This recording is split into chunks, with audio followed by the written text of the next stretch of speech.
আসসালামু আলাইকুম সম্মানিত ভিউয়ার্স।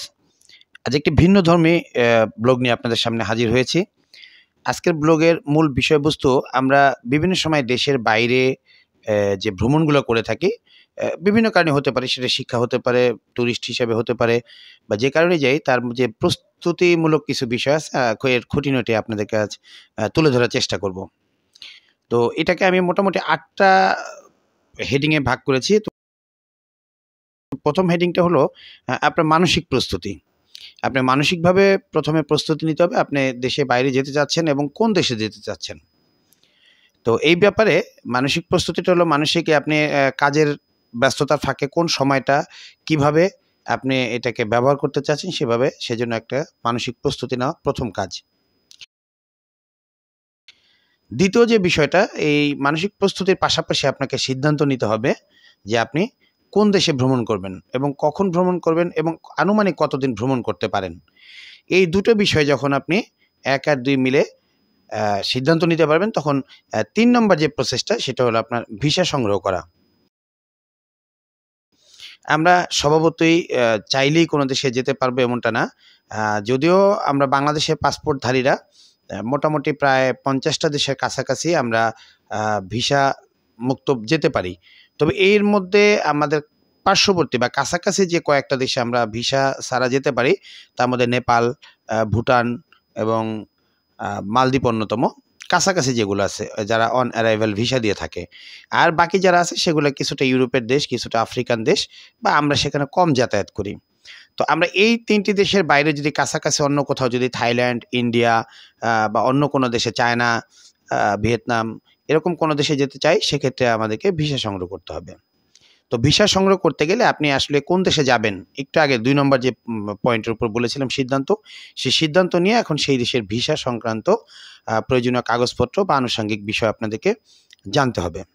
তো জানার পরে আপনার ভিসা সংগ্রহ করলেন। ভিসা সংগ্রহ করার পরে আপনার পরবর্তী যে প্রস্তুতিটা দরকার, সেটা হলো প্রয়োজনীয় মুদ্রা।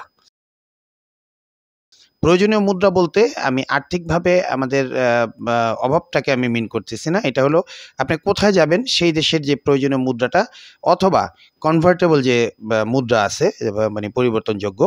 যেমন আমি চাইলেই বাংলাদেশি টাকা চায়নাতে প্রচলন নাই।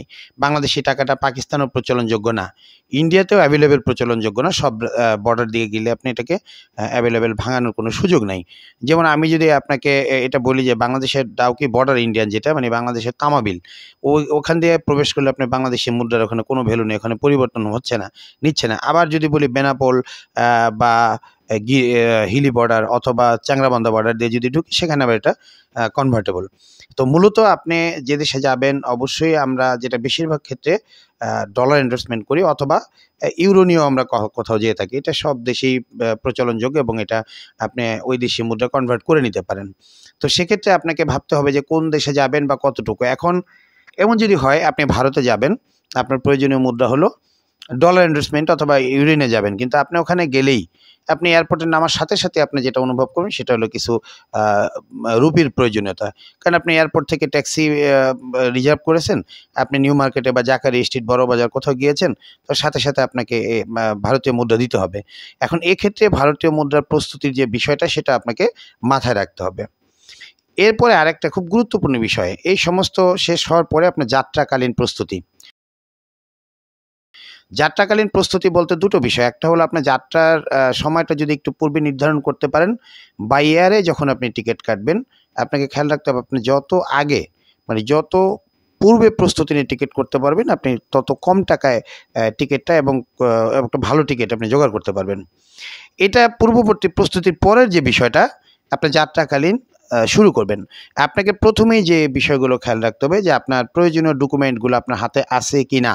যে আমি যদি বলি ডকুমেন্ট বলতে এখন আপনাকে পাসপোর্ট বলেন, পাসপোর্টের সাথে ভিসা অবশ্যই, যেহেতু স্টিকার বা স্ট্যাম্পিং যাই বলি সেটা আলাদা থাকে না, পাসপোর্টেই থাকে। কিন্তু এর পাশাপাশি আপনি ডলার এন্ডোর্সমেন্ট যদি করে থাকেন বা ব্যাংকের যে এন্ডোর্সমেন্টের পেপারটা আপনার সাথে যথাসময়ে আছে কিনা, আপনি যদি বেসরকারি কোনো ফার্মে চাকরিরত থাকেন তাহলে সেটা ছুটির দরখাস্তটা আছে কিনা, বা কোনো স্টুডেন্ট হয়ে থাকেন তাহলে কলেজ থেকে ছুটির বা অনুমোদনের যে বিষয়টা, অথবা আমরা যদি কেউ সরকারি চাকরিতে এনওসি নিয়ে গিয়ে থাকি, এনওসির পেপারটা আমার সাথে আছে কিনা, এর পাশাপাশি যে আপনার প্রয়োজনীয় মুদ্রা, এর দেখা গেল আপনি $200 ভারতের জন্য এন্ডোর্স করেছেন ঠিকই, $200 রেখেছেন, বাট এটা বাড়িতে রেখে ভুলে কোনো কারণে চলে গেলেন, পথে গিয়ে হবে একটা বিভ্রান্তি, কারণ আপনি তখন মুদ্রার অভাবেও থাকবেন আর পাশাপাশি এটা একটা প্রমাণযোগ্য ডকুমেন্টের অভাবে থাকবেন। তো সেক্ষেত্রে এই প্রস্তুতির মধ্যে প্রথমে আপনাকে পাসপোর্টটা যথাসময় আপনার ব্যাগে, পাশাপাশি এন্ডোর্সমেন্টের যে পেপার, ছুটির যে পেপার, তারপর আপনার ডলারগুলো সব মানি ব্যাগে বা আপনার নির্দিষ্ট ব্যাগে নির্দিষ্ট জায়গাতেই রাখা হলো কিনা। এরকম অনেক আমি আমার বন্ধুদের দেখেছি যে ঢাকা থেকে মানে যাবে, এয়ারপোর্ট গিয়ে ফোন দিছে আমাকে, দোস্ত আমি পাসপোর্টটা ভুলে বাসায় রেখে আসছি, তোর ভাবির কাছে গিয়ে বা ওকে বলে আমার পাসপোর্টটা একটু নিয়ে আস। তো এটা যদি এমনটা হয় সে খুব মানে আসলে তখন খুব পেইনফুল। আর ইদানিং যাত্রাকালীন সময় আপনাদেরকে আরেকটা যে বিষয় আছে, যদি আপনি যে সমস্ত দেশে যাবেন আগে কনফার্ম হয়ে নেবেন সেখানে কোভিড সার্টিফিকেটের বিষয় আছে কি না।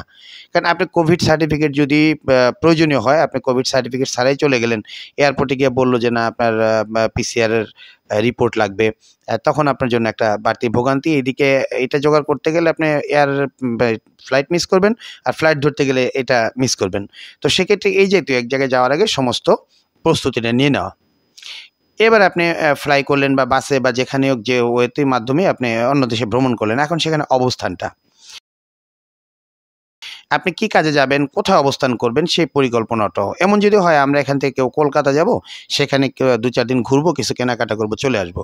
কিন্তু এমন যদি হয় যে না আমাকে চিকিৎসার কাজে চেন্নাই, দিল্লি অথবা অন্য কোনো স্টেট, এবং সেটা কত দূরে, বা আমরা যদি ভ্রমণ করতে সিকিম যাই বা দার্জিলিং বা যেখানে আমরা অ্যাভেলেবেল যাই, রাজস্থান, পিঙ্ক সিটি বলে খ্যাত, যেখানে যাই, আমাদেরকে মাথায় রাখতে হবে আমরা মোট কতদিন এখানে অবস্থান করব।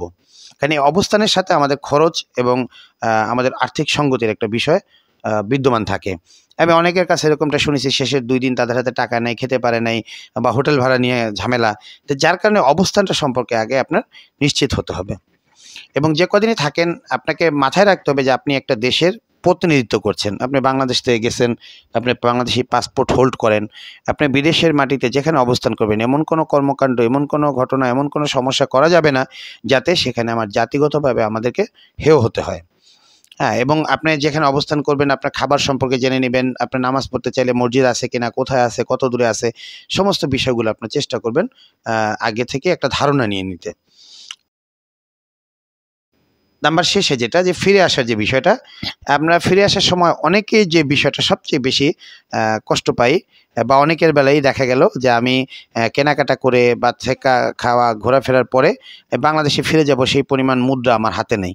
যদি আপনি এয়ারে রিটার্ন টিকিট সহ কেটে যান, ওকে ফাইন, সেক্ষেত্রে আপনার হোটেল এবং আনুষঙ্গিক যে প্রয়োজনীয় খরচটা, 2 দিন থাকবেন বা আরও 2 দিন থাকবেন, তার প্রয়োজনীয় প্রস্তুতিটা যেন আপনার হাতে কমপ্লিট থাকে। আর পাশাপাশি আপনি ফিরে আসার পরে আপনি বাংলাদেশে যখন নামবেন, এয়ারপোর্টে নামেন, অথবা বাসে এসে কোনো স্টপেজে নামেন বা ট্রেনে এসে নামেন, সেখান থেকে কিন্তু আপনার বাড়িতে আসা একটা কস্টিংয়ের ব্যাপার আছে, খরচ, যেটা বাংলা টাকার বিনিময়ে। তো এই বিষয়গুলো আপনাদেরকে মাথায় সবসময় খেয়াল রাখতে হবে। আর সর্বোপরি আমি একটা কথা খুব গুরুত্ব দিয়ে বলবো, আপনি যখন বিদেশে ভ্রমণ করবেন অবশ্যই আপনার পাসপোর্টটা যেন কোনোভাবেই আপনার হাতের বাইরে না যায়, মানে হারিয়ে না যায়। কারণ এটা অত্যন্ত ভোগান্তির একটা বিষয়। পৃথিবীর যে দেশে গিয়ে আপনি এই ভোগান্তিতে পড়েন, এটার হ্যাঁ পদ্ধতি আছে, কিন্তু খুব কষ্টদায়ক, খুবই কষ্টদায়ক। এই জন্য আমরা চেষ্টা করব যাতে আমাদের এই জাতীয় বিপত্তিতে না পড়তে হয়। আমরা সবসময় খেয়াল রাখবো এই বিষয়টি। তো বন্ধুগণ, আমরা আসলে অনেক দিন করোনার কারণে ঘরে বন্দি থাকার পরে, করোনার পরে এখন বিভিন্ন দেশের শিথিলযোগ্য নিয়ম কানুন করেছে, যেটা আমরা বাইরে সহজেই যেতে পারি। তো দোয়া করি সবাই বাইরে ঘুরতে যাবেন। সবার শুভ কামনা রইল। দেখা হবে পরবর্তী কোনো ভিডিওতে।